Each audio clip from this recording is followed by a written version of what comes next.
خاصة سؤالي لإسماعيل، كنت من بين أصغر لاعبي المنتخب سابقا، الآن أنت من اللاعبين ذوي الخبرة.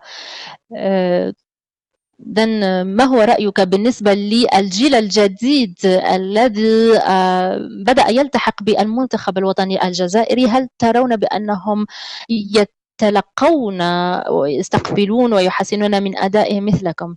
نعم، أنا من أقدم اللاعبين الآن في التشكيلة. أهم في الأمر أن نقدم كل ما لدينا على أرضية الميدان، أن نكون مثلا وقدوة بالنسبة لهم، كيف يكون سلوكنا على أرضية الميدان كممثل للمنتخب الجزائري. الجيل الشاب مع عناصر جيدة سواء كانوا داخل أرضية الميدان أو خارجه،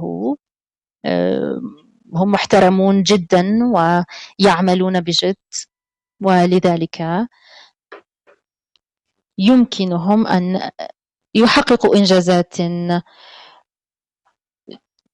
كبرى، ونحن نحتاج الجميع